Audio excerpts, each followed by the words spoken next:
സാഹിത്യം, ശാസ്ത്രം എന്നീ പല മേഖലകളിലും കഴിവ് തെളിയിച്ചവരായിരുന്നു ഗ്രീസുകാർ. ഗ്രീസിലെ പുരാതന നഗരമായിരുന്നു സ്പാർട്ട, യോദ്ധാക്കളുടെ നഗരം.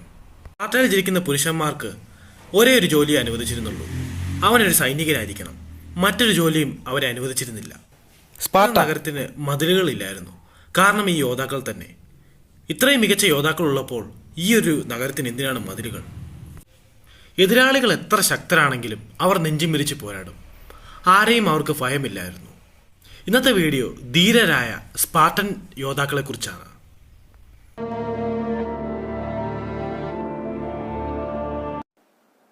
കല, പഠനം, തത്വചിന്ത എന്നീ കാര്യങ്ങളിൽ ഗ്രീസിലെ ഏതൻസ് വളരെ മുന്നിലായിരുന്നു. എന്നാൽ സ്പാർട്ട എന്ന നഗരം പ്രസിദ്ധമായത് അവരുടെ ആയോധന പാരമ്പര്യത്തിലാണ്. ഗ്രീസിലെ പെലോപ്പൊനീസിലെ ഒരു നഗരമാണ് സ്പാർട്ട. സ്പാർട്ടയുടെ സുവർണകാലം എന്ന് പറയുന്നത് BC 404 രണ്ടാം പെലോപ്പൊനേഷ്യൻ യുദ്ധത്തിൽ ഏതൻസിനെ പരാജയപ്പെടുത്തിയതിനു ശേഷം അവരുടെ സ്പാർട്ടയുടെ കീർത്തി വർദ്ധിച്ചു. എന്നാൽ ഒരു കാര്യം ആശ്ചര്യമുള്ളതാണ്, സ്പാർട്ട എന്ന നഗരത്തിന് മതിലുകളില്ലായിരുന്നു. കാരണം അവരുടെ വീരന്മാരായ യോദ്ധാക്കൾ തന്നെ. ഈ യോദ്ധാക്കൾ ഉള്ളപ്പോൾ സ്പാർട്ട എന്ന നഗരത്തിന് ആരെ പേടിക്കണം? എല്ലാവരും തന്നെ യോദ്ധാക്കളാണ്. എന്നാൽ മറ്റ് ഗ്രീക്ക് നഗരങ്ങളായ ഏതൻസും കോരിന്തുമായി അവർ നിരന്തരം ശത്രുതയിലും യുദ്ധത്തിലും ഏർപ്പെട്ടുകൊണ്ടിരുന്നു. ഏതാണ്ട് 8ാം നൂറ്റാണ്ടിൽ സ്പാർട്ട അയൽരാജ്യമായ മെസീനിയെ കീഴടക്കി. പിന്നീട് സ്പാർട്ട ലക്കോണിയയും പിടിച്ചടക്കി. ഗ്രീസിൽ ഏതാണ്ട് 8500 കിലോമീറ്ററോളം സ്പാർട്ടയുടെ കൈവശമെത്തി. എന്നാൽ മെസാനിയയിലെ ലക്കോണിയയിലെ ആളുകൾക്ക് സ്പാർട്ടയിൽ ഒരു അവകാശവും ഇല്ലായിരുന്നു. സ്പാർട്ടയിലെ ഹെലോട്സ് എന്ന അടിമ വംശമായിരുന്നു കൃഷി അടക്കമുള്ള മറ്റു ജോലികൾ ചെയ്തിരുന്നത്.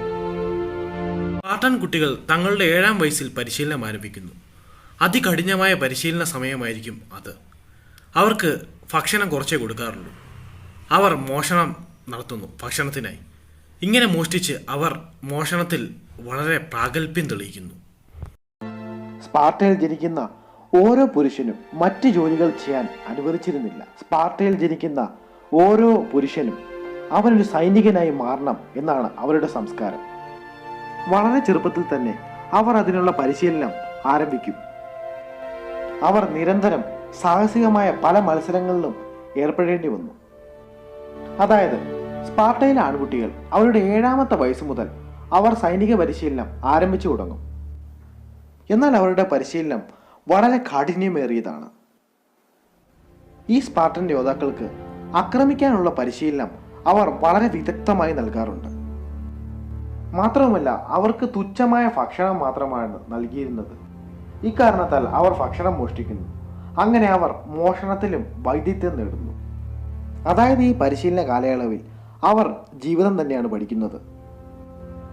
എന്നാൽ ഒരു കുട്ടി വികലാംഗനായി ജനിച്ചാലോ, അവനെ സ്പാർട്ടക്കാർ കൊന്നുകളയും.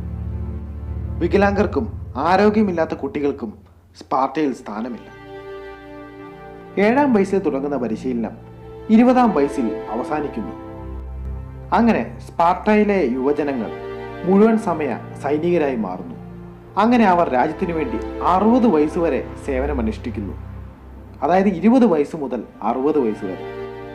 ഈ നിരന്തരമായ പരിശീലന നിമിത്തം അവർ ശക്തരായ യോദ്ധാക്കളായി മാറുന്നു.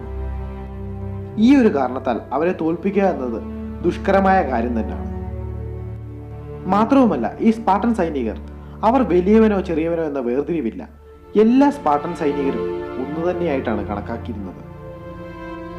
ഒരു സ്പാർട്ടൻ സൈനികൻ യുദ്ധത്തിന് പോകുമ്പോൾ വലിയൊരു വെങ്കല തലപ്പാവ് ധരിക്കാറുണ്ട്. തലപ്പാവും വെങ്കലവും തടിയും കൊണ്ട് നിർമ്മിച്ച പരിചയമായി അവർ യുദ്ധത്തിന് പുറപ്പെടുന്നു. ചുവന്ന വസ്ത്രങ്ങൾ ധരിച്ച നീളൻ മുടിക്കാർ അങ്ങനെ യുദ്ധത്തിന് പുറപ്പെട്ടു. സ്പാർട്ടയിലെ സ്ത്രീകളെ കുറിച്ച് നോക്കാം. അവർക്ക് പ്രാഥമിക വിദ്യാഭ്യാസം ലഭിച്ചിരുന്നു. എന്നാൽ അവരെ സൈന്യത്തിൽ ചേർത്തിരുന്നില്ല. ഇതിനെ ആകർഷിക്കാനായി അവർ കലാകായിക മത്സരങ്ങളിൽ ഏർപ്പെടാറുണ്ട്. സ്പാർട്ടൻ സ്ത്രീകൾക്ക് സ്വതന്ത്രമായി ചിന്തിക്കാനുള്ള അവകാശമുണ്ടായിരുന്നു. സ്പാർട്ടൻ സൈന്യത്തിൽ ഇല്ലെങ്കിലും അവർക്ക് പ്രാഥമിക വിദ്യാഭ്യാസം ലഭിച്ചിരുന്നു. ഇണകളെ ആകർഷിക്കാനായി ഗുസ്തി, അത്ലറ്റിക്സ്, ജാവലിൻ ത്രോ എന്നീ പല മേഖലകളിൽ അവർ കഴിവ് പ്രകടിപ്പിക്കുമായിരുന്നു. ചിലർ നൃത്തം ചെയ്യുകയും പാട്ടുപാടുകയും ചെയ്യുന്നു. കൂടാതെ ശുചിത്വം, കൃഷിയുടെ മേൽനോട്ടം, വസ്ത്രനിർമ്മാണം എന്നീ മേഖലകളിലെ മേൽനോട്ടം സ്പാർട്ടയിലെ സ്ത്രീകൾക്കായിരുന്നു. സ്പാർട്ടയിലുള്ളവർക്ക് വിവാഹം വളരെ പ്രധാനപ്പെട്ട ഒരു കാര്യം തന്നെയാണ്. ആൺകുട്ടികളെ ജനിപ്പിക്കുവാനും മരിച്ചവരുടെ പിന്തുടർച്ചയ്ക്കും കുട്ടികൾ ആവശ്യമാണ്. വിവാഹം വൈകിയാൽ സ്പാർട്ടയിലെ ആണുങ്ങൾ അതൊരു നാണക്കേടായി കണ്ടിരുന്നു. എന്നാൽ വിവാഹത്തിന് ശേഷം കൂടുതൽ ആൺകുട്ടികൾ ജനിക്കുന്ന കുടുംബത്തിന് പ്രതിഫലം നൽകാറുണ്ടായിരുന്നു. വിവാഹം ഉറപ്പിച്ചതിന് ശേഷം സ്ത്രീകൾ മൊട്ടയടിക്കുകയും വിവാഹശേഷം മുടി വളർത്തുകയും ചെയ്യും. BC 371 ലുക്ട്ര യുദ്ധത്തിൽ തീബൻസിന്റെ കയ്യിൽ നിന്നും സ്പാർട്ടയ്ക്ക് കനത്ത പരാജയം നേരിടേണ്ടി വന്നു. അവർ സ്പാർട്ടക്കാർ അടിമകളായിരുന്ന ഹെലനോട്ടുകളുടെ മോചനത്തിന് നേതൃത്വം നൽകി. ഈ ഒരു യുദ്ധപരാജയം സ്പാർട്ടയെ വലിയൊരു തകർച്ചയിലേക്കാണ് തള്ളിവിട്ടത്.